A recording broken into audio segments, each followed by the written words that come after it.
Konstitusi dan Tata Perundang-undangan Indonesia. Terima kasih telah menonton video saya pada hari ini. Saya Nova Amelia Putri, mahasiswa Universitas Pasir Pengarayan dengan NIM 2038114, di mana video pembelajaran saya ini membahas tentang konstitusi dan tata perundang-undangan Indonesia. Langsung aja ke inti, di mana konstitusi menurut James Brence. Konstitusi sebagai suatu kerangka masyarakat politik atau negara yang mengorganisir dengan atau melalui hukum. Dengan kata lain, konstitusi dikatakan sebagai kumpulan prinsip-prinsip yang mengatur kekuasaan pemerintah, hak rakyat dan hubungan antara keduanya. Menurut F. Lassalle, konstitusi dibagi menjadi dua pengertian, yakni sosiologi dan politis. Secara sosiologis dan politis, konstitusi adalah sintesa faktor-faktor kekuasaan yang menyatakan dalam masyarakat. Yang kedua, secara yuridis, konstitusi adalah suatu naskah yang memuat semua bangunan negara dan sendi-sendi pemerintahan. Selanjutnya yaitu tujuan dibentuk konstitusi. Di dalam negara yang mendasarkan dirinya atas demokrasi konstitusional, Undang-Undang Dasar mempunyai fungsi yang khas, yaitu membatasi kekuasaan pemerintah sedemikian rupa sehingga penyelenggaraan kekuasaan tidak bersikap sewenang-wenang. Dengan demikian, diharapkan hak-hak warga negara akan lebih terlindung. Gagasan ini dinamakan konstitusionalisme. Cara pembatasan dianggap paling efektif ialah di jalan membagikan kekuasaan, kata Karl J. Friedrich. Dengan jalan membagi kekuasaan, konstitusionalisme menyelenggarakan suatu sistem pembatasan yang efektif atas tindakan-tindakan pemerintah. Gagasan konstitusionalisme telah timbul lebih dahulu daripada konstitusi itu sendiri. Konstitusionalisme dalam arti penguasa perlu dibatasi kekuasaannya, dan karena itu kekuasaannya harus terperinci secara tegas. Telah timbul di abad pertengahan Middle Ages di Eropa. Pada tahun 1215, Raja John dari Inggris dipaksa oleh beberapa bangsawan untuk mengakui beberapa hak mereka yang kemudian dicantumkan dalam Magna Charta atau Piagam Besar. Dalam Charter of English Liberties ini, Raja John menjamin bahwa pemungutan pajak tidak akan dilakukan tanpa persetujuan dari yang bersangkutan, dan bahkan tidak diadakan penangkapan tanpa peradilan. Meskipun belum sempurna, Magna Carta di dunia barat dipandang sebagai permulaan dari gagasan dari konstitusionalisme dengan sang pengaku terhadap kemerdekaan. Menurut Merriam-Webster, setidaknya setiap konstitusi memuat 5 ketentuan atau ciri-ciri.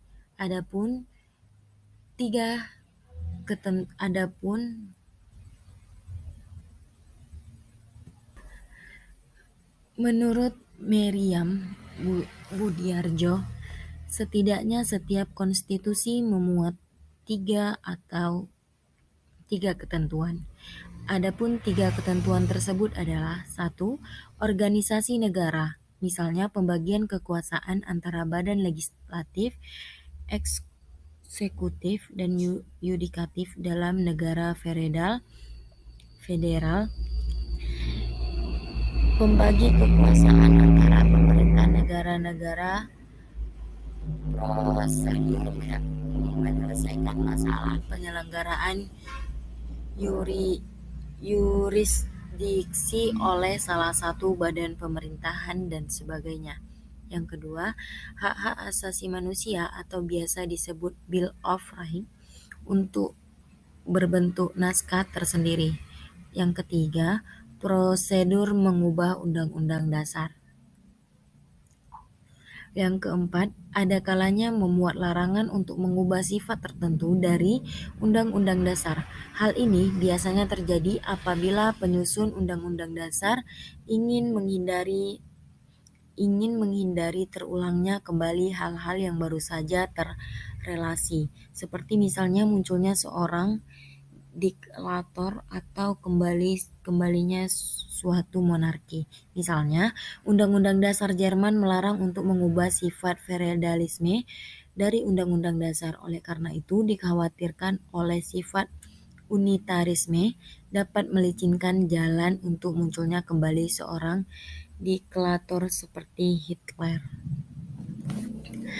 Selanjutnya yaitu konstitusi menurut Sofian Horman yang dikutip Dede Yosyada harus memuat unsur-unsur sebagai berikut. Yang pertama, konstitusi dipandang sebagai perwujudan perjanjian masyarakat atau kontrak sosial, yang dimana artinya bahwa konstitusi merupakan konstruksi dari kesepakatan masyarakat untuk membina negara dan pemerintahan yang akan mengatur mereka.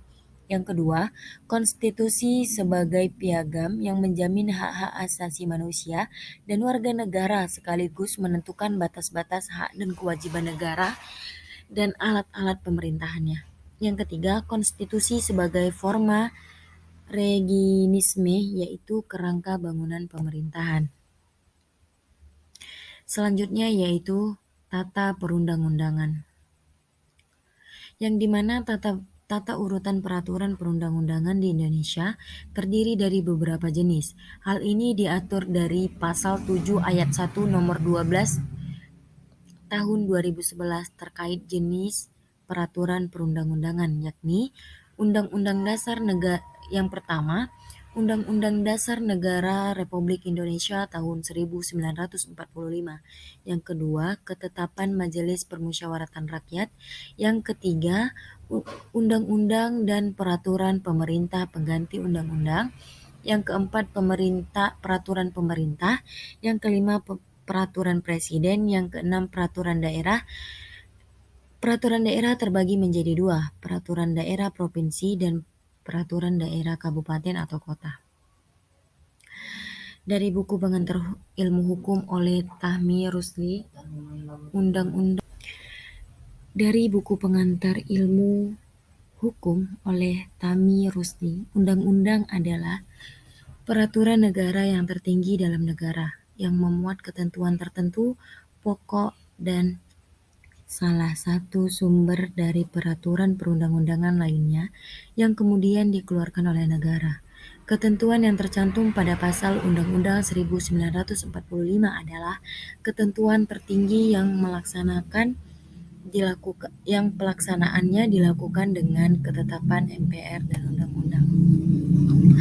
Ketetapan MPR berada di urutan kedua tertinggi dari urutan peraturan perundang-undangan di Indonesia. Ketetapan MPR dibagi menjadi dua, yaitu yang pertama ketetapan MPR yang memuat garis-garis besar pada bidang legislatif.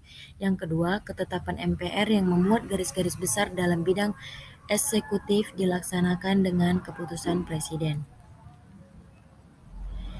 Selanjutnya yaitu peraturan pemerintah pengganti undang-undang atau Perpu. Pasal 22 Undang-Undang 1945 mengatur soal Perpu antara lain. 1. Dalam hal ini ihwal kegentingan yang memaksa Presiden berhak menetapkan peraturan pemerintah sebagai pengganti UU atau Perpu. Yang kedua, peraturan pemerintah itu harus mendapatkan persetujuan dari DPR dalam persidangan. Jika tidak setuju, maka peraturan pemerintah itu harus dicabut. Jadi, kesimpulannya adalah berdasarkan pembahasan di atas, dapat disimpulkan bahwa konstitusi dalam arti sempit yaitu hukum dasar yang tertulis dan tidak tertulis atau undang-undang. Yang kedua, konstitusi dalam arti luas yaitu sebagai hukum dasar yang tertulis atau undang-undang dasar dan hukum yang tidak tertulis atau konvensi. Yang ketiga, terbentuknya Konstitusi itu berawal dari janji Jepang untuk memberikan kemerdekaan bagi bangsa Indonesia di kemudian hari. Akan tetapi, janji hanyalah janji dan penjajahan tetaplah penjajahan yang selalu ingin menguasai negara Indonesia. Saran, pembentukan konstitusi sangat penuh dengan perjuangan. Perjalanan pencapaian jati diri bangsa Indonesia berupa sejarah perubahan-perubahan konstitusi cukup melelahkan. Begitu pentingnya konstitusi. Mari kita jaga kebersamaan kokoh tiang-tiang kebangsaan, yaitu Undang-Undang 1945. Demikianlah video pembelajaran dari saya.